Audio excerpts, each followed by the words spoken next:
And now, it's time for another Dice Tower review with Tom Vasel. Hey everybody, today we're taking a look at Via Nebula from Martin Wallace. Now, when I first heard the name of this game, I didn't know what it meant. You probably don't either. This is a game in which there's a city that there was fog and monsters, but the fog is starting to lift, or at least you're going to lift it. You're going to go through, explore, and rebuild the city. This is a kind of a game where you're getting resources from one spot to another by moving them through kind of grassy areas. This is essentially a train game. There's no trains in here, but it has a similar feel to them with some beautiful pieces. Let me show you.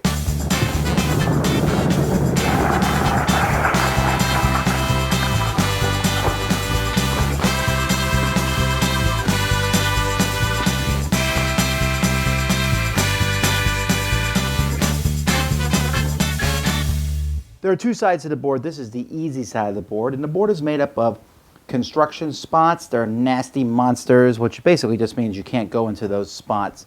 There's fog. Some of the fog has petrified forests in it, and you're going to be randomly at the beginning of the game placing explosion tiles out, they all have the same backs, into all the different meadow spots on the board.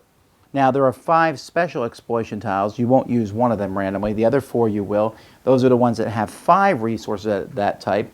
Those are removed, and in the spots where they are, you'll place 5 of that resource in that spot. So the resources that we have are wood, wheat, brick, we have pigs, and we have stone. Yes, very original pieces. So those will be placed, 5 of them in each spot. Each player has their own player board here. So this is the brown player board, for example. And on their board, it shows you the different actions they can do. And players on their turn have 2 actions that they can take. These actions are going to be used to get them various points. They have 2 workers. One of the actions that you can take is to place one of your workers onto one of these explosion tiles. So I might say, all right, we'll place it here on this brick tile here. This is 2 things. It's going to give me 2 points at the end of the game, and it's going to put 4 bricks on that tile. Now that worker I placed there is stuck there till all those bricks are removed. I can also take one of these half hex tokens and place it on a construction site. Now later on, someone else might go to that same construction site because they might want to build a building there also. Unless you're playing a 2-player game, then you use a hex and you take up the whole construction sites. Now I want to be able to get these goods down to this building to build those. So another action you can take is you can put out one of these meadow spots on a fog. And you can put that next to one of your construction sites, one of your workers, or next to fog next to pastures that you've already put out there. So maybe over here, the blue player has cleared this rock, and there's some rock here, and I want to collect some of that rock. Or maybe I want to build even farther so I can grab these pigs here. Now, you'll want to, when you're putting these out, the petrified forest out there, that takes 2 actions to put one on top of those. However, as you're placing these out, you're going to be revealing explorers, and at the end of the game, the number of explorers that you revealed is also worth points to you. So as an action, you can take a good from a spot and move it to your construction zone. Now, why are you doing this? At the beginning of the game, each player has some starting buildings. This building here is Secret Plan, this one Quiet Town. This one here simply requires a wood, a pig, and a brick. Oh, well, I got the brick, but I have a stone.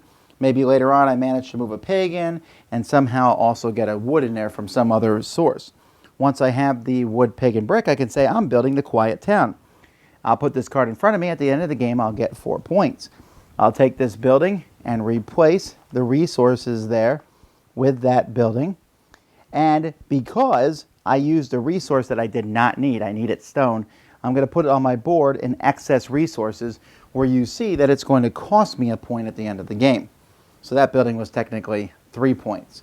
Now when you build these buildings, you saw that Quiet Town was 4, but some, for example, this one here says draw the top card of the draw pile and put in your hand. There is a draw pile on the board, and there are public buildings that everybody can build. So if you look here, you'll see there's all sorts of buildings. Here's a workshop. I can put one of my metal tiles on any petrified forest when I build this one. Here I can take an extra action. Here I can swap one of my resources with one from the special reserve. Here I can pick up any meadow tile from the main board and place it on any fog space. So when you finish these buildings, they're going to give you a special action. And players are going to be, what you're trying to do is you're trying to get your workers out there and put each building out on the board. You only have a certain number of construction space, but you have 5 buildings. When someone builds their 5th building, that's going to be the end of the game, and that person will take the end of the game card, which is worth 2 points. And then you'll add that, plus any cards that you've played, plus the exploitation tiles that you've taken over the course of the game, plus the explorers that you've revealed on your board, and minus 1 point for each extra resource that you've used, and whoever has the most points is the winner. The other side of the board is pretty much the same thing. There's just a lot more petrified forests on it, so it takes more actions to close it. But I did want to show you the inside of the box with all the pieces in, just because I love this insert. Each of the resources fits in a spot that's the same shape. You'll see each of the 4 buildings for the players is a different shape, so they're easy to tell apart too. So, I don't know, I just really like this box. There's all the exploitation tiles fitting in there. Now maybe some folks will disagree with me, but this game really has a train feeling. You're building meadows between spots and then moving resources through the meadows, through an interconnected network of meadows to get to your buildings to build them. But I don't care. It doesn't have to be a train game. It doesn't have to be the theme itself where you're building buildings. It's kind of nebulous at best. Ooh, Via Nebula. But the pieces are fantastic. They really are. Great wooden pieces. I like the fact that everyone's building looks different. That's a nice, easy thing, especially for folks who might be colorblind. It's easy to distinguish all the different pieces on the board. So that part is thumbs up for me. The concept is easy too. Hey, take 2 actions. Oh, you got 6 different actions to pick from.